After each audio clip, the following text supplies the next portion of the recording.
The broadcast is now starting. All attendees are in listen-only mode. Good morning, everyone. It is Wednesday, November 27th on this pre-Thanksgiving, or this Thanksgiving Eve, not even pre-Thanksgiving Eve. Thanks so much for joining in. I know that, typically we have our webinars on Thursday, but since hopefully we'll all be sitting and enjoying our turkeys tomorrow, I thought it was still important enough with some of the changes to at least hold a webinar this week. So that being said, I will hop right in. As usual, if you have questions, you can raise your hand by clicking on the hand icon in your control panel on the right, or you can type in your question and we'll get to those at the end. I first wanted to start by talking a little bit about the federally facilitated marketplace and the success stories that we have had. As we've discussed over the weeks, the paper application really has been the only way to, the paper application over the phone method has been the only real method, effective method of getting people enrolled. That being said, there are still issues with hooking up that agent, you as the agent, to the health plan when the FFM sends their 834 reporting to the carriers. So again, we continue to work on a fix for that.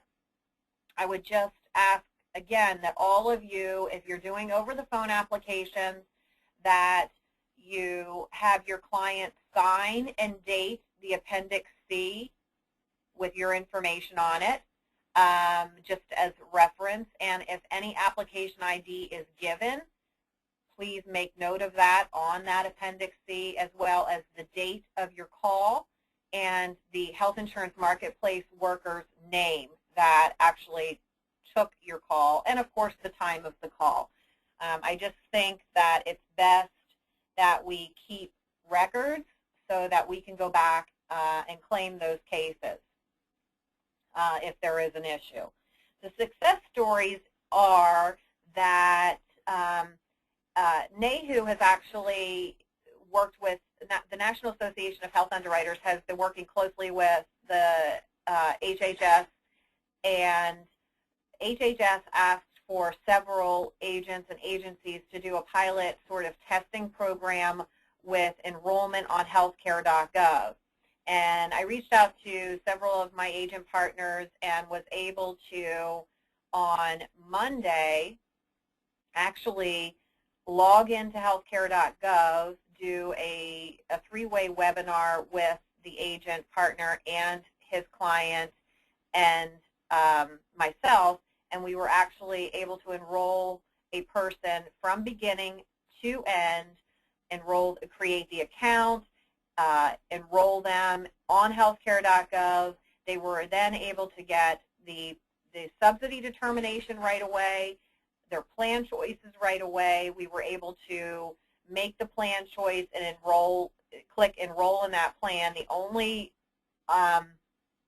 only problem with that site was the payment issue, where it says thank you for registering, but you can make a payment now, and that payment functionality was not working. But we're getting closer. So I thought that in all of our complaining, I should at least throw out a valid success story so that you know that maybe with a capital M, there is hope that these systems will eventually work well. But that's still a big question mark. A lot of you have been using our Ebix Health Connect quoting portal. We're getting ready to switch over to the upgraded system. It has some new functionality. Because we're not switched over yet, we're not going to switch over until after our December 10th webinar. But it appears that the old system, the current system, prior to turning over to the new system, is not working with Internet Explorer version 11. So just please note that we are working on that issue, but quite frankly, it's not really going to be resolved until we upgrade to the newer systems. We're still moving forward with our web broker contract. We're about entering into the testing phase, so hopefully sooner rather than later we'll be getting that up. The 1-1 quoting ability is up and running for Western Highmark, Central Highmark, Northeastern Blue Cross, and Aetna at this point. You know, they're still working on some of the other carriers, but at least, you know, that's where we're at this point. And you know, we'll have our webinar on December 10th, and hopefully you can join in on that and learn more about the system if you're not using it, and also learn more about what the FFM integration might look like, and also the new system. Cutoff dates. This is actually getting very interesting because we talked last week, and in my newsletter there was information on the cutoff dates, but there's a few details that I need to tell you about. Aetna will allow for a 12/1 effective date up to 11/30. So, of course, you know, that's maybe late breaking news right now because we need to get those apps in, or Aetna would need to have those apps by, Saturday. So it's going to be a little bit rough to get those in. Highmark has just announced that the Pennsylvania Insurance Department has allowed them to add an extra effective date. As we all know, Highmark for Central and Western only have a first of the month effective date, and Friday was the cutoff to get a 12/1 effective date or make application for a 12/1 effective date of 2013 under their medically underwritten lower premium plans. But with the 12/31 effective date that they were adding, we now have more of an opportunity to write more Highmark for the lower medically underwritten rates in 2013.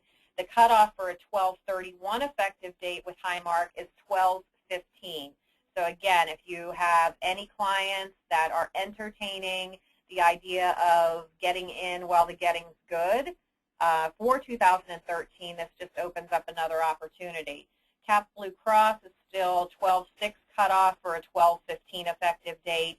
Health America, you know, again, we're not supporting the marketing of the product in January, as of January of 2014, but for 2013, we're still very heavily invested in the marketing of the product, and Health America is allowing, well, they have any effective date available, but they're allowing 12/30 submitted apps up to 12/31 for a 12/31 effective date. So it looks like that's probably going to be one of the last carriers standing for somebody that is on that fence and wants to get in under the 2013 rate.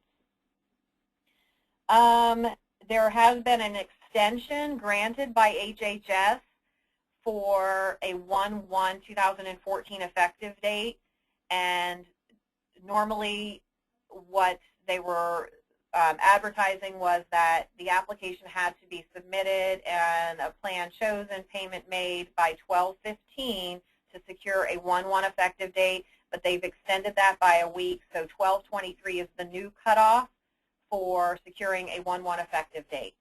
So not much of a concession, but it's at least some of a concession. I just wanted to briefly touch on an announcement that we did hear yesterday. I don't know if any of you heard the press conference with the President 2 Thursdays ago, I believe, and it was having to do with, if you like your plan, you can keep it. You know, the number of people that have been are being sent termination notices for 12/31.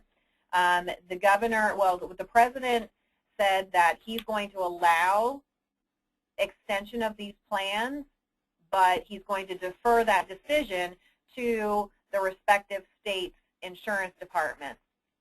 Pennsylvania Insurance Department just came out yesterday and said that they are going to allow the carriers to make that decision.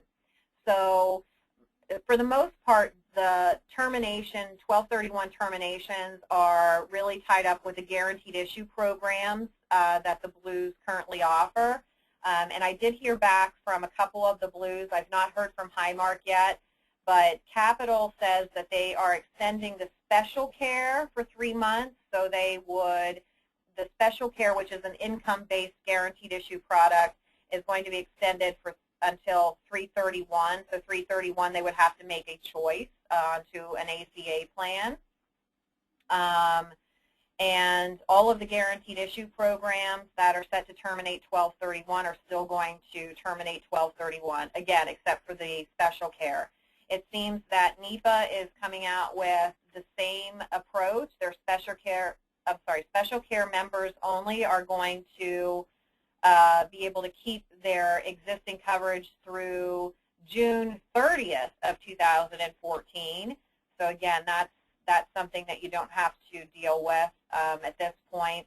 All other plans are going to be, all other, like the Assure programs, the guaranteed issue programs with NEPA, are going to essentially re-enroll, auto-enroll into the closest available PPACA plan for a 1/1 effective date.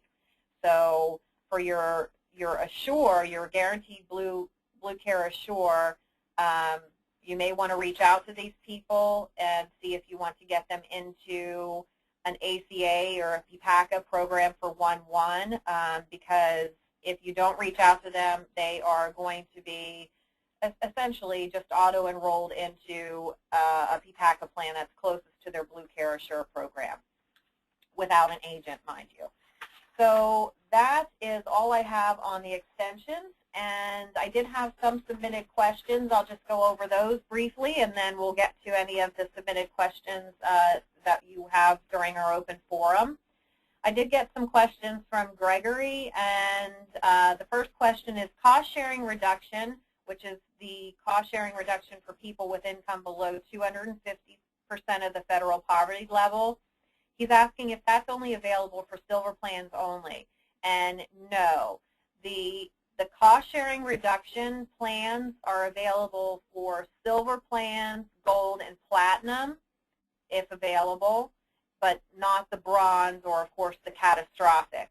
For the advanced premium tax credit, which is the premium subsidy up to 400% of the federal poverty level, those premium subsidies are available on the bronze, silver, gold, platinum. So I hope that helps answer your questions. He does have a couple questions about the Appendix C, and you know, that the health insurance marketplace workers were not able to take the Appendix C information, which is your agent information, and was asking what action he would need to take on this part. And again, I would just encourage you, if you are giving your clients a paper application for reference and what they need to know when they make that health insurance marketplace call, I would have them sign, date that Appendix C, put down the application ID number, the date and time of their call, and the HIM worker that they talked with. And he's asking if there is any opportunity to get credit after they enroll in a plan, or any acknowledgement of an agent's role should be done before they will actively enroll. Obviously, it's better to do it before if possible, but we're working on some workarounds, not only with Pennsylvania Insurance Department and HHS, but also the carriers, to see if we can grab those plans after the fact. More questions. If a person has group insurance not through his employer, he's self-employed, but through an association, will he be entitled for individual Obamacare using the exchange? And that's absolutely the case. It's not considered employer coverage. It might be a group plan, but it's a group association plan. So there's no employer-employee relationship. And another question, one of my potential clients is a young man who does not work, didn't pay taxes for the last 5 years, and lives through parent support. He does not have insurance. What should he put in his 2014 income in Obamacare application, assuming that his situation stays the same? And that's kind of an interesting question. I would need a little bit more information on that, Gregory, but You know, I would assume from your question that he lives with his parents. So when reporting household size, he's going to have to include whoever lives in that household. When reporting income, it is going to be a household income, and you know, he would have to estimate what his income, even if it's zero, would be for 2014. I just had a thought on the income and I lost it. Oh, as far as the taxes, even if he's not filed taxes for the last 5 years, anyone that, well, this applies to anyone that's not filed their taxes for the past whatever years, if they want to apply for the premium subsidy, the advanced premium tax credit, they can still do that. However, with that, they have to agree to file taxes for every year that they are receiving that subsidy. So that's kind of important to know as well. Looks like that's the end of the questions, and we do have some submitted questions that I will pull up here and answer them. We have a small crowd today, surprisingly, since most people are probably getting ready to at least clean their turkey for tomorrow. Colleen asks, on the FFM, is there a way to copy or save the application? There is a way you can print the application from that screen, Colleen, when you complete it, which I did on Monday with the client we entered, or you can do a screen capture, but that's pretty much it. One of my agent partners recommends doing a print screen of the screen where you enter your agent information. So I think that's a good procedure to follow. Denise is asking, I think you stated last week that someone that is eligible for Medicare but does not elect to take Medicare or is still eligible to elect to take a government plan, correct? And Denise, that's correct. Highmark has rates for 65 plus.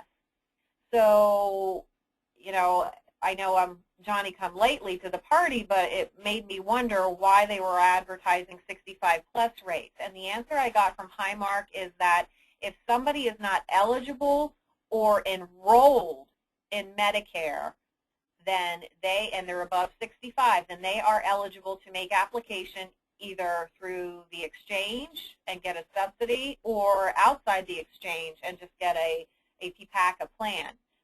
So the answer to that is yes. So for everyone out there doing Medicare that have people new to the country, here legally, of course, people that haven't worked or paid into Social Security, not eligible for Medicare, or just did not enroll in Medicare, then there's another opportunity for you to reach out to these clients and get them coverage. And that appears to be all of the questions. Again, it's a small crowd, so I didn't expect a lot of questions. Our next webinar is next Thursday, our usual time, Thursday at 9:30. So hopefully you can join in that. The invitation for that webinar is going out in our newsletter, which is going out today. And I just want to take a few seconds to thank everyone for their continued support and participation in the webinars and all of your great questions, and for your business for 2013. 2014 is rapidly approaching, and being Thanksgiving, it is something that all of us reflect on what we are thankful for. And in spite of the chaos, I'm certainly thankful for the opportunities that this law has provided for all of us, again, in spite of the challenges. And I thank you for all of you for your business. So I wish you all a very happy Thanksgiving. Enjoy the time with your family, and please don't hesitate to reach out with any questions you have. Have a great day and a great weekend. Bye-bye.